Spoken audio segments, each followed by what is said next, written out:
읽은 본문을 바탕으로 은혜의 보좌 앞으로라는 제목으로 짧은 시간 하나님의 말씀을 함께 상고하고자 합니다. 히브리서는 예수를 믿는 그 믿음 때문에 박해 가운데 있는 교회를 위해서 쓰여진 서신입니다. 그래서 서신 곳곳에서 강조되고 있는 것이 있으니 바로 예수 그리스도를 믿는 그 믿음을 저버리지 말라는 경고의 말씀이 서신서 곳곳에 가득한데요. 예수를 믿는 믿음 때문에 비록 교회가 순교의 자리까지 가지는 않았지만 핍박을 받고 냉대를 당하고 있는 상황에서 예수 그리스도에 대한 믿음을 철회하고 싶은 유혹과 도덕적 무기력함이 아마 교회에 찾아왔던 것으로 보입니다. 박해의 상황에 있으니 당시 로마 제국의 합법적 종교 가운데 하나였던 유대교로의 유혹 또한 아마 교회에서 있었던 것으로 보이는데요. 그래서 히브리서 기자는 이 서신 곳곳에서 예수 그리스도의 탁월함에 대해서 논증을 함으로써 유대교로 다시 회귀하는 것이 얼마나 어리석은 일임을 서신서 곳곳에서 강조하고 있습니다. 그는 천사와 모세 그리고 여호수아보다 더 위대한 예수 그리스도를 강조를 하며 특별히 레위 계열의 대제사장과 달리 멜기세덱의 반차를 따른 예수 그리스도의 대제사장 되심을 강조하고 또 예수 그리스도의 피로 맺어진 새 언약이 구약의 옛 언약보다 뛰어남을 강조함으로써 이 서신을 받는 수신자들이 비록 고난 가운데 있다 하더라도 인내하며 예수 그리스도를 굳게 붙잡을 것을 강조하고 있습니다. 특별히 오늘 본문에서 히브리서 기자가 강조를 하고 있는 것이 바로 예수 그리스도의 대제사장 되심인데요. 히브리서 기자는 예수의 대제사장직을 의지하여 은혜의 보좌 앞에 나아가 하나님께 은혜를 구하라고 오늘 본문에서 권면을 하고 있습니다. 세 구절밖에 안 되는 이 짧은 본문은 성경에서 가장 위로가 넘치는 말씀 가운데 하나로 널리 알려진 말씀이죠. 우리는 위로가 넘치는 이 본문 말씀에서 기도의 중요성을 깨닫고 기도야말로 새 언약 백성인 우리가 누릴 수 있는 가장 주된 특권임을 다시 한 번 더 깨닫게 됩니다. 기도의 중요성을 살펴보기에 앞서 히브리서 기자가 서신에서 강조하고 있는 것을 먼저 살펴보는 것이 좀 중요하다 싶은데요. 14절 중반절을 다시 보시면 우리에게 큰 대제사장이 있으니 라고 말하면서 이것을 수식하고 있는 한 표현이 있죠. 그 표현이 무엇입니까? 바로 승천하신 이라고 하는 표현입니다. 여러분에게 질문 한 가지를 하겠습니다. 부활하신 예수님께서 왜 승천을 하셨을까요? 부활하신 주께서 왜 굳이 승천을 하셔야만 하셨을까? 지금은 아니지만 제가 예전에는 이런 생각과 고민을 했던 적이 있습니다. 왜 예수님께서 승천을 하셨을까? 왜 부활하신 후 40일 동안만 이 땅에 계시면서 그것도 제자들에게만 하나님 나라의 복음을 가르치셨던 것일까? 만약 예수님께서 승천을 하지 않으시거나 아니면 승천을 조금만 더 늦게 하시고 본인이 직접 부활하신 몸으로 예루살렘과 유대와 사마리아를 넘어 땅끝까지 친히 복음을 전하셨더라면 제자들이 복음을 전했던 것보다 더 효과적인 복음 전파가 되었을 건데 왜 굳이 예수님께서 승천을 하셨을까? 이런 고민을 했던 적이 있습니다.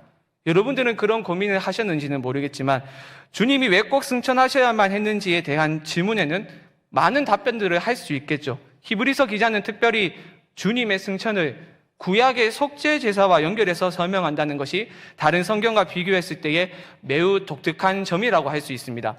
히브리서에 따르면 승천하신 주님이 들어가신 곳은 바로 하늘에 있는 지성소입니다. 히브리서 기자에 따르면 땅에 있는 성소는 하늘에 있는 성소의 모형 혹은 그림자에 불과합니다. 히브리서 8장 5절을 보시면 이렇게 말합니다. 그들이 섬기는 것은 하늘에 있는 것의 모형과 그림자라. 모세가 장막을 지으려 할 때에 지시하심을 얻음과 같으니 이르시되 삼가 모든 것을 산에서 내게 보이던 본에 따라 지으라 하셨느니라. 비록 여기에 지성소라는 말이 생략이 되어 있지만 히브리서 전체의 문맥을 고려를 해본다면 지성소를 함축하고 있는 것이 분명한데요. 땅에 있는 지성소가 모형과 그림자에 불과했기 때문에 땅에 있는 지성소는 결코 궁극적인 것으로서 의도가 되지 않았습니다. 오직 모형과 그림자로서의 기능만 담당을 했던 것이 바로 땅에 있는 성소 혹은 장막입니다.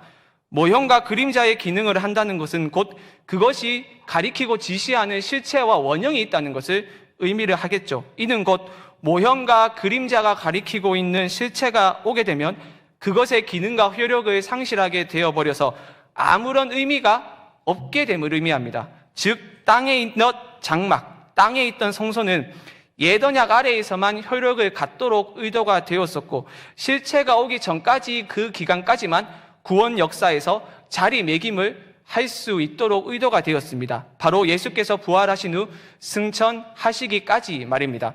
히브리서 9장 24절을 보시면 부활하신 주님이 어디에 들어가셨는지 우리는 명확히 알 수 있는데요. 히브리서 9장 24절 우리 함께 읽어보도록 하겠습니다. 시작.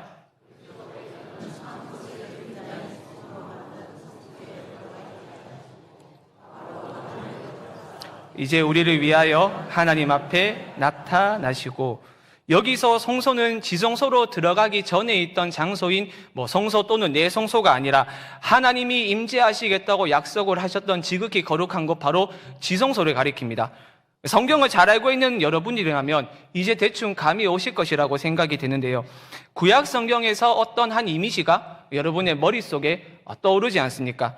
제가 대제사장, 지성소라고 이야기를 했을 때에 아마 여러분의 머릿속에서는 이스라엘 백성이 1년에 딱 한 번 지켰었던 그 대속제일이 여러분의 머릿속에 떠올랐을 겁니다. 레위기 16장은 이스라엘 백성이 대속제일을 어떻게 지켜야 하는지 그 규례에 대해서 매우 상세하게 설명을 하고 있는 부분이지요. 대속제일은 1년에 딱 한 번 대제사장이 이스라엘 백성의 모든 죄를 대신 짊어지고 지성소에 들어가는 날입니다. 레위기 16장 마지막 절인 34절은 이렇게 말합니다. 이는 너희가 영원히 지킬 규례라.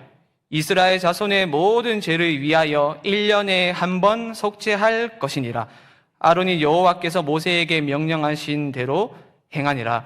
이때 대제사장은 제사에 바쳐진 동물의 피를 가지고 지성소에 들어가서 지성소 안에 있는 법궤를 덮고 있는 시은자라고도 하는 그 속죄소에 피를 뿌렸습니다. 그렇다면 이제 부활하신 예수님께서 하늘에 있는 지성소에 들어가셨다는 이 히브리서 기자의 말이 무엇을 의미하는지 여러분들 대충 감이 오실 것이라고 생각이 되는데요. 이스라엘의 대제사장이 1년에 한 번 동물의 피를 가지고 지성소에 들어가셨듯이 대제사장이신 우리 주님도 하늘에 있는 지성소에 들어가셨는데, 이때 동물이 흘린 피를 가지고 들어가신 것이 아니라 자신이 친히 흘린 피를 가지고 하늘에 있는 지성소에 들어가셨습니다.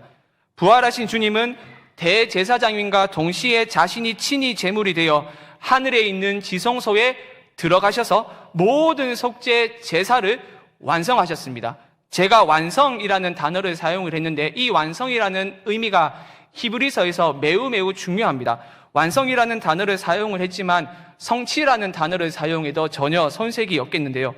앞선 레위기 말씀에서 보았듯이 대제사장이 모든 이스라엘 백성의 죄를 짊어지고 지성소에 들어가는 것은 1년에 딱 한 번만 했었지만 매년 드려져야만 하는 반복되는 제사였습니다. 하지만 하늘 지성소에 들어간 주님의 속죄 사역은 그 성격이 완전히 다릅니다.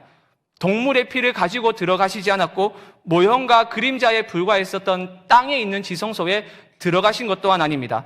참 하나님이자 참 사람이신 예수님께서 대제사장이 되시고 친히 자신이 흘린 피를 가지고 땅에 있는 것의 실체이자 원형인 하늘 지성소에 들어가셨기 때문에 단 한 번만 드려지면 되는 완전한 속죄 제사였습니다.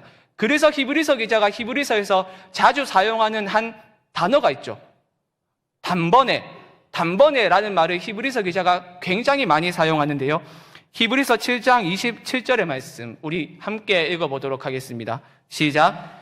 그는 저 대제사장들이 먼저 자기 죄를 위하고 다음에 백성의 죄를 위하여 날마다 제사 드리는 것과 같이 할 필요가 없으니 이는 그가 단번에 자기를 드려 이루셨음이니라. 아멘. 그리스도께서 단번에 자기를 드림으로 모든 희생 제사를 완성하셨기 때문에 새 언약 아래에 있는 하나님의 백성들은 이제 은혜의 보좌 앞에 나아갈 때 동물을 잡을 필요가 없습니다.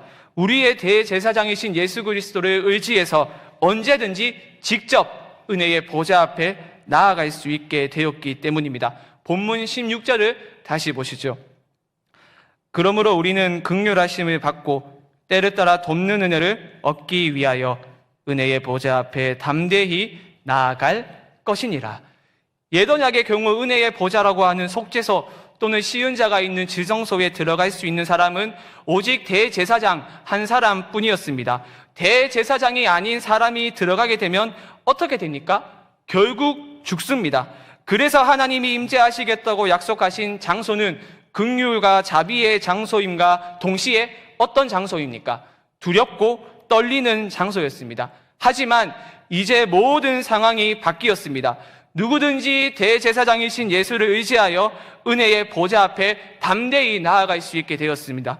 혹시 어떻게 될 것은 아닐까 하는 두려움과 떨림이 동반된 그런 나아감이 결코 아닙니다.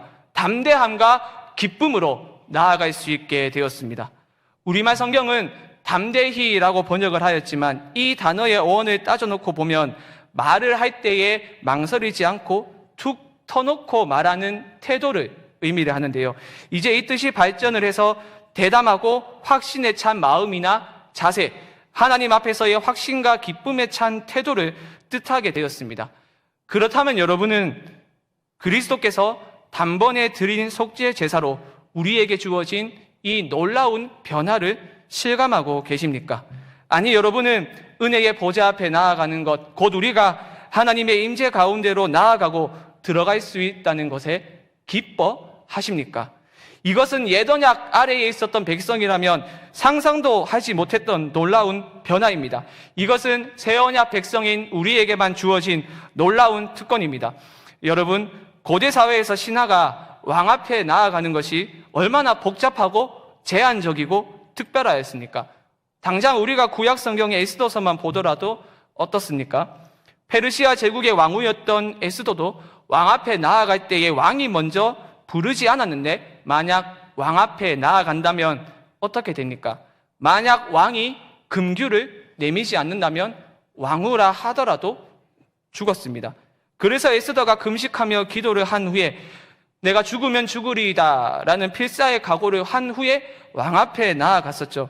이처럼 세상 왕 앞에 나아가는 것도 복잡하고 특별하고 제한적이었다면 하물며 세상을 창조하시고 통치하시는 왕이신 하나님 앞에 피조물이 나아가는 것과 거룩하신 하나님 앞에 죄인이 나아가는 것은 오죽했겠습니까? 매우 특별하고 복잡하며 제한적이었기 때문에 모두가 나아갈 수 없었습니다. 그래서 오직 하나님이 허락하신 때에 허락하신 사람만이 지성소에 들어갈 수 있었던 것이죠. 그런데 그리스도께서 단번에 자신을 드린 제사로 누구든지 대제사장이신 그분을 의지한다면 하나님이 계시는 은혜의 보좌 앞에 나아갈 수 있게 되었으니 이 얼마나 놀라운 변화입니까? 특별히 히브리서 기자는 은혜의 보좌 앞에 나아가는 이 행위를 기도에 설명을 하고 있는데요. 우리말 성경에서 나아감이라고 번역된 단어가 구약 성경을 그리스어로 헬라어로 번역한 70인역의 예레미야 7장 16장에서는 기도로 의미하는 뜻으로 사용되었습니다. 예레미야 7장 16절의 말씀을 보시죠. 그런즉 너는 이 백성을 위하여 기도하지 말라. 그들을 위하여 부르짖어 구하지 말라. 내게 간구하지 말라. 내가 내게서 듣지 아니하리라. 저기서 다른 색으로 표시된 단어가 70인역을 보게 되면 오늘 본문에 나아감이라고 번역된 단어와 같습니다.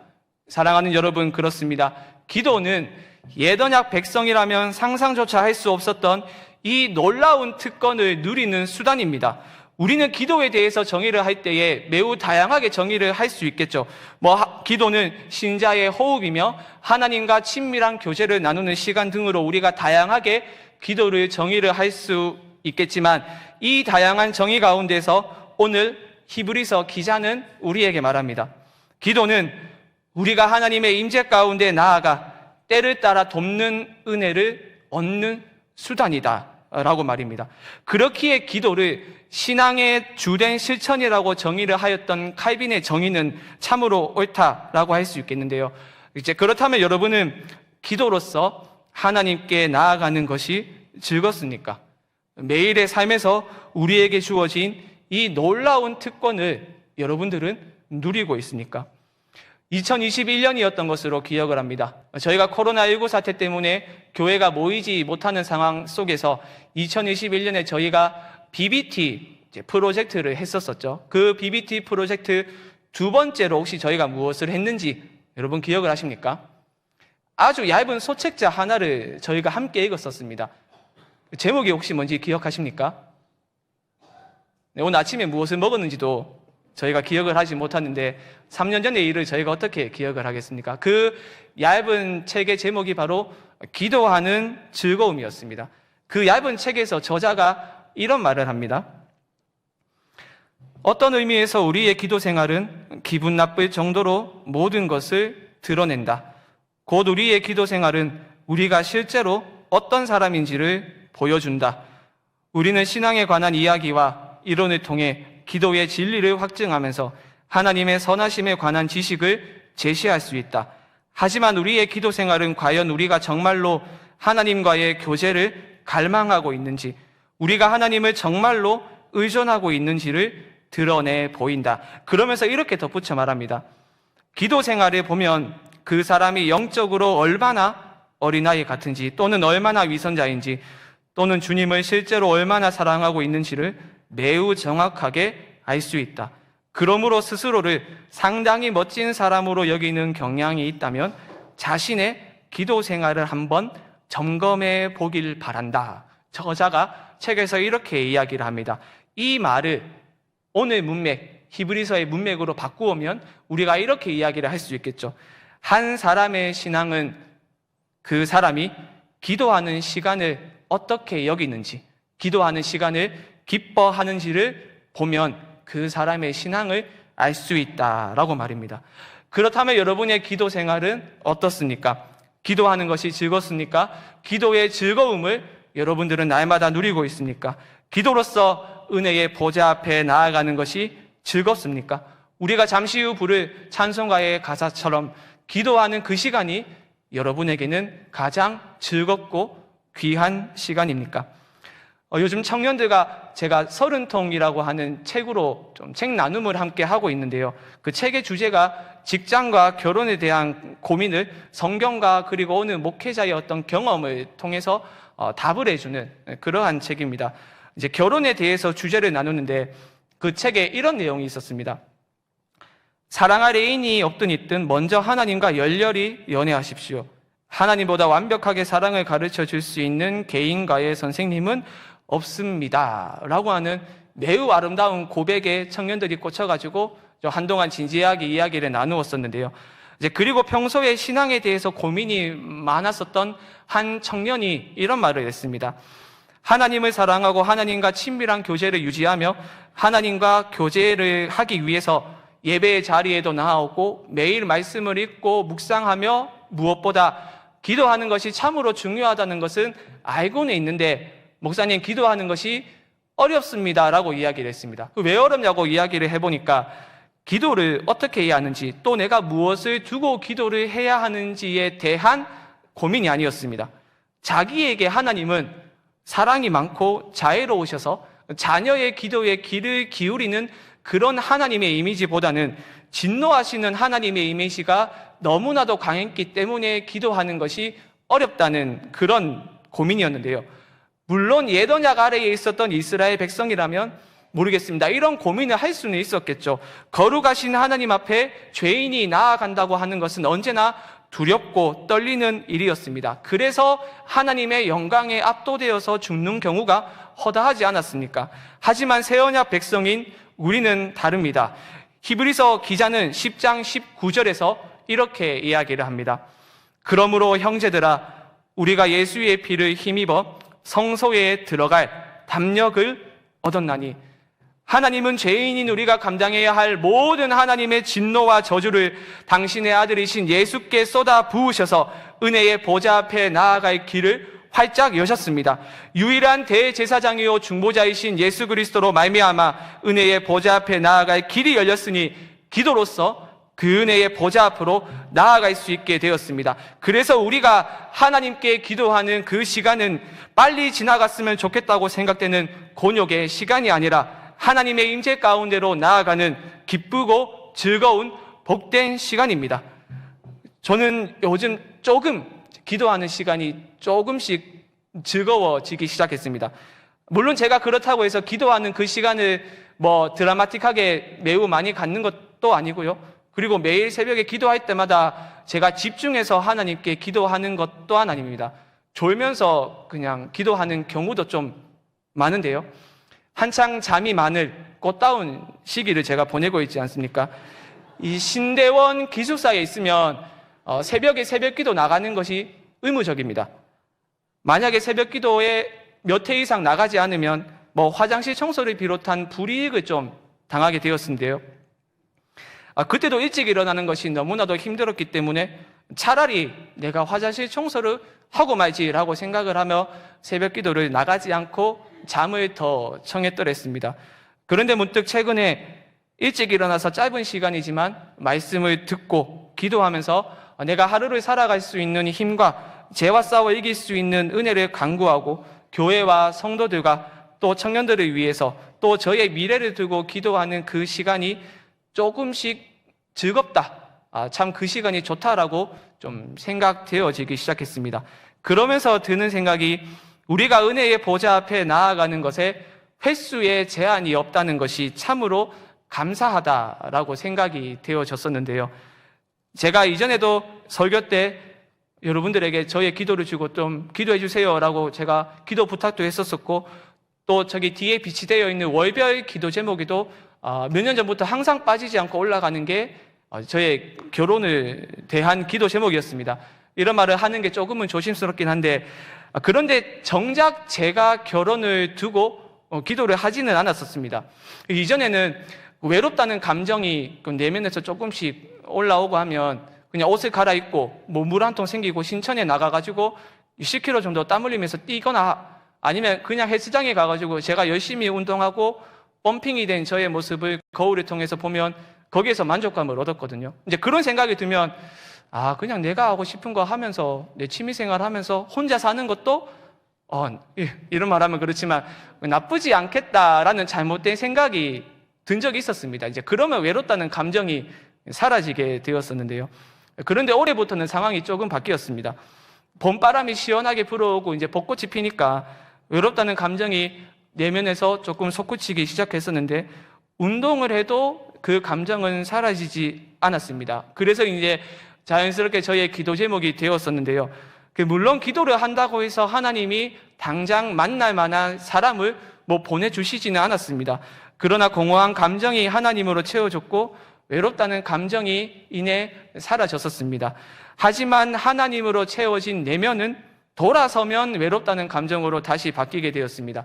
특히 비가 오는 밤이 되면 남성분들은 아실 겁니다. 비가 오면 제가 아이유가 불렀었던 레인드랍을 좀 자주 듣거든요. 이제 그 노래를 들으면 감정이 촉촉해지기 시작하면서 참 외롭다 이런 감정이 들기도 했었는데요. 제가 서 목사님께 목사님은 그렇지 않아요 라고 물어보니까 이상하다든지 쳐다보면서 그런 감정을 왜 느끼냐고 이런 이야기를 목사님이 저에게 했었는데요. 어쨌든 중요한 건 제가 외롭다 이게 중요한 게 아닙니다. 제가 외롭다는 감정을 느낄 때마다 그때마다 기도로서 하나님께 나아가면 하나님은 히브리서 기자가 말을 하고 있듯이 때를 따라 돕는 은혜를 주셔서 공허한 저의 마음을 채워주셨습니다. 예언약 아래에서는 때를 따라 돕는 은혜를 얻을 수가 없었습니다. 직접 은혜의 보좌로 나아갈 수가 없었고 백성을 대신한 대제사장 역시 1년에 단 한 번밖에 들어가지 못했습니다. 그러나 우리는 다릅니다. 하늘 지성소에 들어가신 우리의 영원한 대제사장은 그곳에 영원히 거하시며 자신을 의지하여 은혜의 보좌 앞에 나아가는 이를 위하여 지금도 항상 간구하고 계십니다. 히브리서 7장 25절의 말씀을 보시죠. 그러므로 자기를 힘입어 하나님께 나아가는 자들을 온전히 구원하실 수 있으니 이는 그가 항상 살아계셔서 그들을 위하여 간구하심이라. 중요한 것은 우리를 위하여 간구하시는 이가 우리의 모든 연약함을 다 아신다는 겁니다. 오늘 본문 15절을 다시 보시죠. 우리에게 있는 대제사장은 우리의 연약함을 동정하지 못하실 리가 아니요 모든 일에 우리와 똑같이 시험을 받으신 이로되 죄는 없으시니라. 그렇기에 자신을 의지해서 하나님께 나아가는 자들을 위해 간구하실 수 있는 겁니다. 여러분, 더 많이 같아질수록 더 많이 공감을 할 수 있는 것은 당연하죠.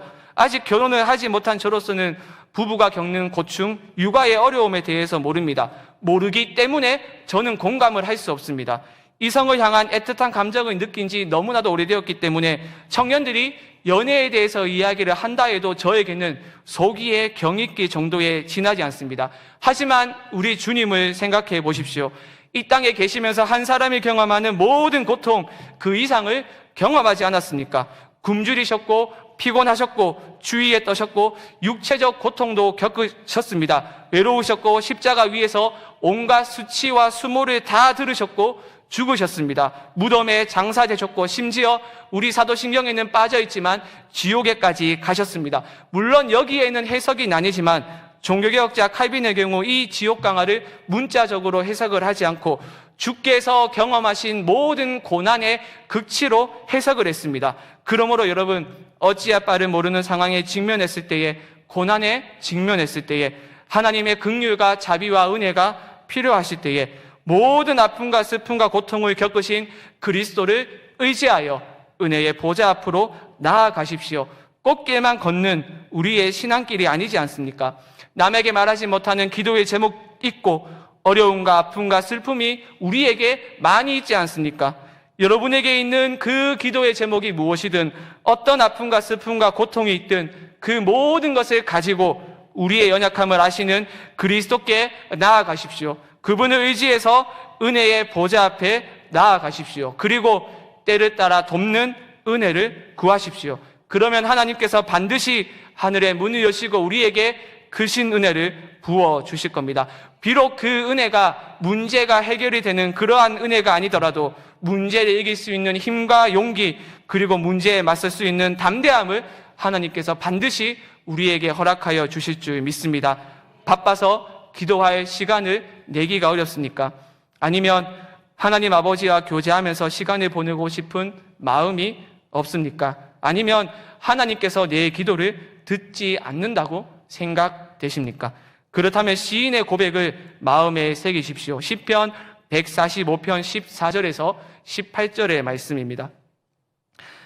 여호와께서는 모든 넘어지는 자들을 붙드시며 비굴한 자들을 일으키시는도다. 모든 사람의 눈이 주를 앙망하오니 주는 때를 따라 그들에게 먹을 것을 주시며 손을 펴사 모든 생물의 소원을 만족하게 하시나이다. 여호와께서는 그 모든 행위에 의로우시며 그 모든 일에 은혜로우시도다. 여호와께서는 자기에게 간구하는 모든 자, 곧 진실하게 간구하는 모든 자에게 가까이 하시는도다. 아멘. 아들을 죽이면서까지 우리에게 긍휼과 자비를 베풀어 주신 하나님을 기억하시고 우리의 연약함을 아시는 그리스도를 의지하여 담대함과 기쁨으로 은혜의 보좌 앞에 나아가 하늘의 자원을 마음껏 누리는 복된 여러분들이 될 수 있기를 주님의 이름으로 간절히 축원합니다. 주 예수 그리스도의 은혜와 하나님의 사랑과 성령의 교통하심이 때를 따라 돕는 은혜를 얻기 위하여 예수의 피를 힘입어 은혜의 보좌 앞에 담대함과 기쁨으로 나아가기를 소망하는 사랑하는 성도님들의 심령 가운데 지금부터 영원토록 함께 있을지어다. 아멘.